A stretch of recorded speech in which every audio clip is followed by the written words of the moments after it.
Estamos con el Padre Carlos Rosell Almeida, párroco de Nuestro Señor de la Divina Misericordia de Surco, canónigo por Arquidiócesis de Lima, decano del Decanato 9 de Arquidiócesis de Lima, ex rector de la Facultad de Teología Pontificia y Civil de Lima, escritor de Los Ratitos y amigo nuestro. Padre, hoy día vamos a hablar sobre Consolar al Triste, una de las obras de misericordia espirituales. Padre, ¿en qué consiste la obra de misericordia espiritual Consolar al Triste? Consiste en hacer que los demás vivan una virtud muy cristiana, que es la alegría. Nosotros debemos estar alegres en el Señor. Fíjate que un cristiano no debe estar triste, debe estar alegre porque Jesús está a nuestro lado, porque Jesús nunca nos deja, porque Jesús ha muerto por nosotros para que nadie se pierda, porque Jesús está vivo, ha resucitado.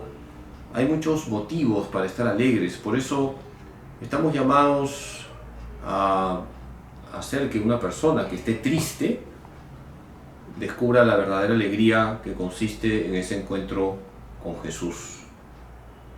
Dice San Pablo en la carta a los Filipenses: estén alegres en el Señor, se los repito, estén alegres. Es una orden.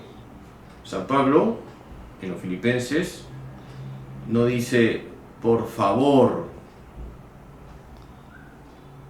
sea una persona alegre, dice, estén alegres, es una orden.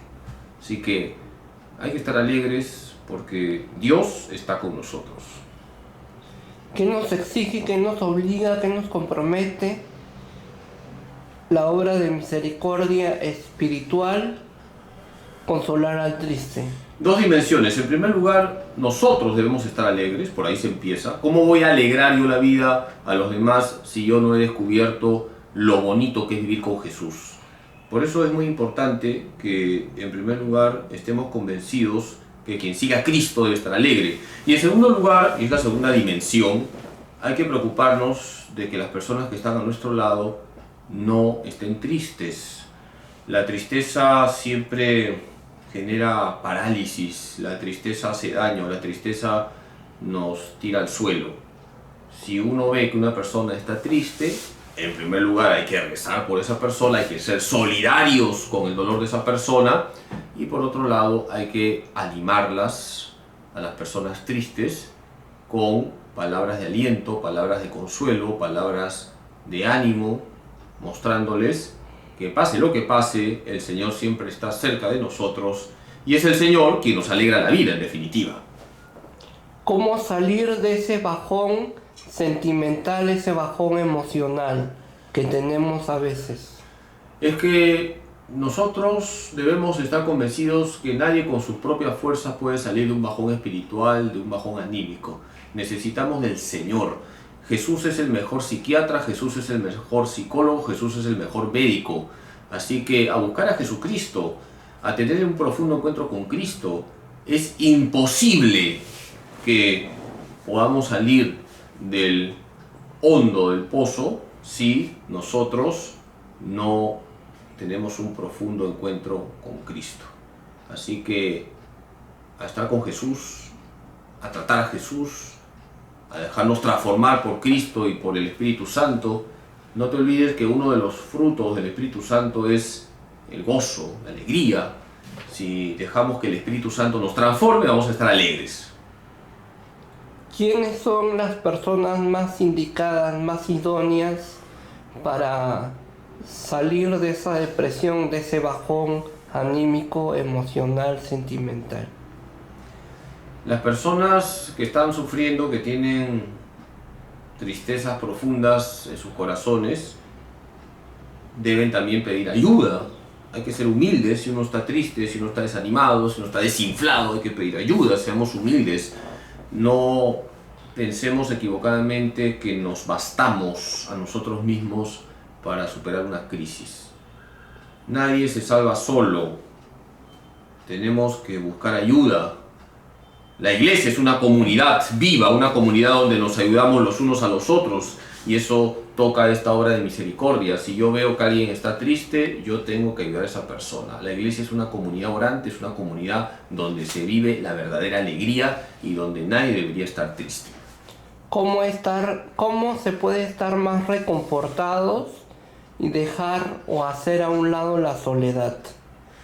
Cuando nos damos cuenta que Jesús está a nuestro lado, cuando yo no puedo hablar con alguien, siempre puedo hablar con Jesús. Cuando nadie me escucha, Jesús siempre me escucha. Por lo tanto, respondo tu pregunta rezando. Si rezamos, nunca nos vamos a sentir solos. Y eso conecta también con esta obra de misericordia. Cuando uno reza y reza con fe, uno nunca va a estar triste. Porque la oración bien hecha nos hace experimentar el contacto con Dios. Por eso cuando yo doy ese consejo ante una persona que me dice que está muy triste, que está desanimada, que todo lo ve cuesta arriba, digo, reza. Muchas veces escucho, padre, ¿qué más? Solo te doy un consejo, reza. No me digas qué más, ya te estoy diciendo bastante, reza, pero reza bien. Métete con todo tu ser en la oración, con fe, con esa confianza total en Dios, contándole lo que tienes en tu corazón. Pídele a la Virgen que esté contigo en tu oración. Déjate iluminar por el Espíritu Santo.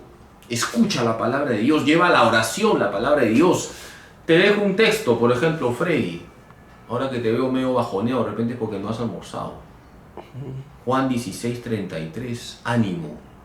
Yo he vencido al mundo. Medita ese texto. Cuando estés bajoneado, voy a leer Juan 16:33. Ánimo, yo he vencido al mundo, es lo que nos dice Jesús. ¿Y qué significa eso? Ánimo, yo he vencido al mundo. ¿Qué significa? ¿Qué nos quiere decir? Significa que Jesús te está diciendo que no estés desanimado, por eso ánimo. Y además Jesús te está diciendo que con Él eres invencible, créetela. Con Cristo eres invencible. Nadie te va a tumbar si estás con Cristo.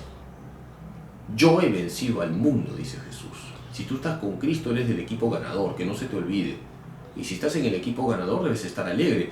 Cuando uno juega fútbol y pierde, viene la tristeza. Pero si estás en el equipo que siempre gana, estás alegre.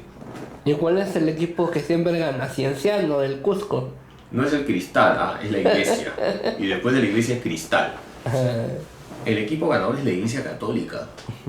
Por eso te he dicho que la iglesia es una comunidad alegre y orante. Comunidad ungida. Estamos en el equipo ganador, la iglesia. Por eso me da un poquito de cólera y soy sincero, cuando tú me entrevistas, aprovecho para hacer mi catarsis, que esta pandemia haya paralizado a muchas personas que deberían dar ejemplo más bien de fe, porque son pastores, todos somos pecadores, y yo el primero. Pero quienes tienen el alto cargo, y en la iglesia los cargos están para servir de pastorear, deberían dar testimonio de fe. Y a veces pasa como que este virus nos ha hecho trastabillar en nuestra fe y no debería ser así. Hay que cuidar todos los medios de prudencia para no contagiarnos, sí. Hay que ponernos mascarilla, sí. Hay que lavarnos las manos, sí. Hay que usar el gel, sí. Hay que guardar la distancia social, sí. Pero sobre todo hay que confiar en Dios. Sobre todo hay que confiar en Dios. Y por eso necesitamos de los sacramentos. No es correcto decir, ahora no es nuestra preocupación los sacramentos. Eso viene de alguien cuya fe está débil. Yo necesito los sacramentos. Necesito comulgar, confesarme, porque necesito de Cristo. Y entonces voy a atender con cariño, voy a mirar con los ojos de Cristo a los enfermos y voy a poner todo mi esfuerzo para que se eviten los contagios y para que se erradique esta pandemia. Pero es mi fe la que lo ilumina todo, es mi fe la que me da fuerza. De lo contrario nos volvemos pues una ONG, nos volvemos un centro de salud, pero no la iglesia que quiere Cristo. ¿Cómo afrontar un cuadro clínico de depresión, un cuadro psicológico de depresión? A ver, hermano, yo no soy psiquiatra, yo no soy psicólogo, yo soy sacerdote. Pero desde el punto de vista de un cura. Desde el punto de vista de un sacerdote, lo que se espera es que te hable de la fe. Ya te he hablado de la oración, ya te he hablado de los sacramentos. Insisto en ese punto. Si yo me encuentro con una persona deprimida, triste, desanimada, agobiada por los problemas, tengo que ayudar a esa persona para que se encuentre con Cristo y también que le ayude un profesional, porque Dios nos ha hecho inteligentes y por eso están las profesiones. Hay psiquiatras, hay psicólogos, hay médicos, etc. Por eso, cuando una persona sufre la enfermedad de la depresión, que es una enfermedad, debería tener un acompañamiento psiquiátrico, psicológico, según fuese el caso, pero no nos olvidemos, como muy bien lo ha señalado, de lo espiritual. ¿Y qué significa lo espiritual? Aquí no hay que hacer cosas raras. Ya sabemos qué significa el acompañamiento espiritual. Es una cristoterapia, como me gusta decir. Oración diaria, frecuencia de sacramentos, devoción a la Virgen, escuchar la palabra de Dios. Ahí está la receta, hermano. Anótala y a ponerla en práctica. ¿Y qué es la cristoterapia? La cristoterapia no es otra cosa que dejar que Cristo, médico de cuerpo y almas, me sane. Dejar que Cristo me sane. ¿Y cómo sana Cristo? Sana a través de ese trato personal con Él, la oración. Sana cuando lo recibimos como alimento, la Sagrada Comunión. Sana cuando nos confesamos y experimentamos su infinita misericordia. Sana cuando escuchamos su palabra. Nosotros tenemos que decir lo que dijo Pedro: Señor, ¿a dónde vamos a ir si solo tú tienes palabras de vida eterna? A mí me gusta decir que Cristo es el médico con mayúsculas, la Virgen María la enfermera, la iglesia es el hospital, la medicina, los sacramentos. ¿Cómo se puede lograr ser un excelente acompañante espiritual? A través de el esfuerzo por la propia santidad. ¿Cómo es eso? ¿Cómo es eso? Sí lo sabes. Pero yo quiero saber de nuevo. Mira, si tú quieres ayudar a alguien, tú tienes que ser Cristo para esa persona. Si Freddy quiere ayudar a alguien que está por mal camino, o quiere mejorar en su vida cristiana, o quiere que le des luces para profundizar en su fe, tú tienes que ser Cristo para esa persona. Eso significa el esfuerzo por la propia santidad. Nadie da lo que no tiene. Tú tienes que dar a esa persona algo que es lo propio de quien sigue a Cristo. Cristo.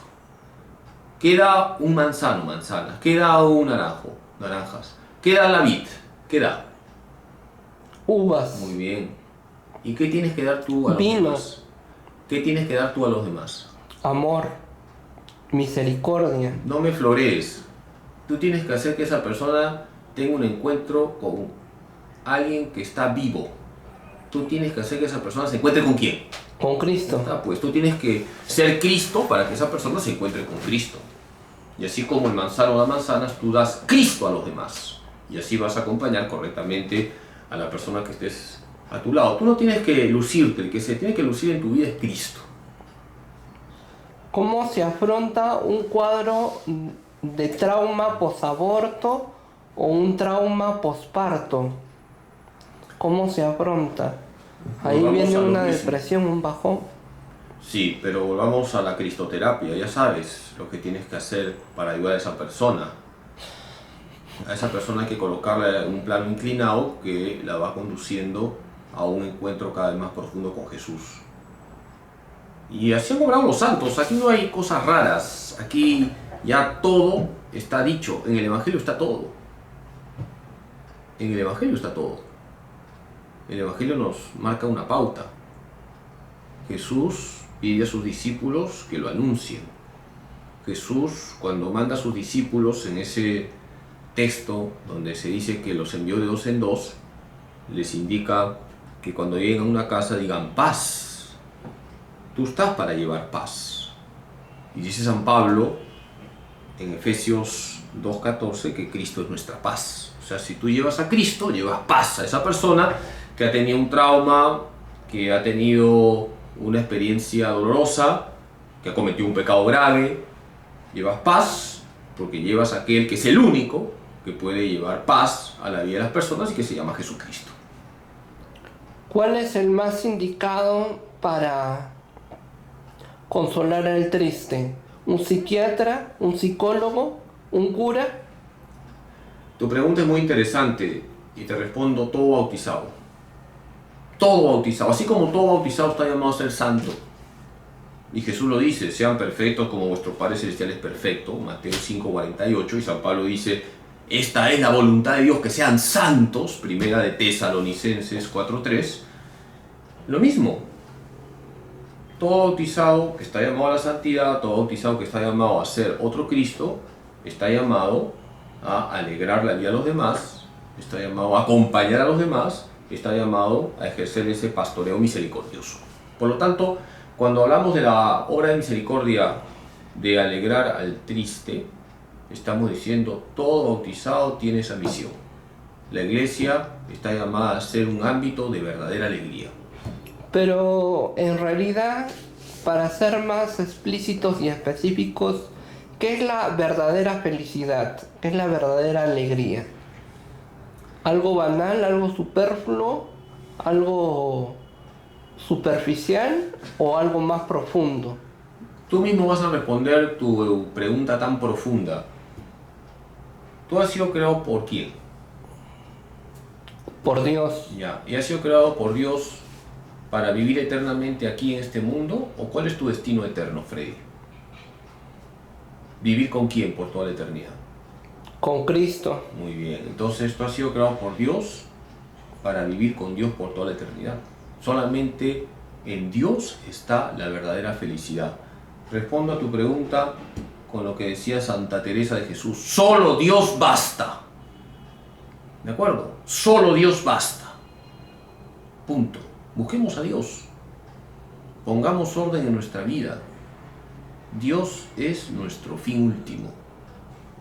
Y todo lo que hacemos debe tener ese norte. Dios hecho hombre se llama Jesucristo. Pongamos a Jesucristo en el primer lugar de nuestra vida. Hemos celebrado a San Alberto Hurtado hace algunos días atrás y él decía: ¿qué haría Cristo en mi lugar? Es una pregunta fundamental. ¿Qué haría Cristo en mi lugar? Piensa cada vez que hagas algo: ¿qué haría Cristo en mi lugar? Y vas a ser feliz.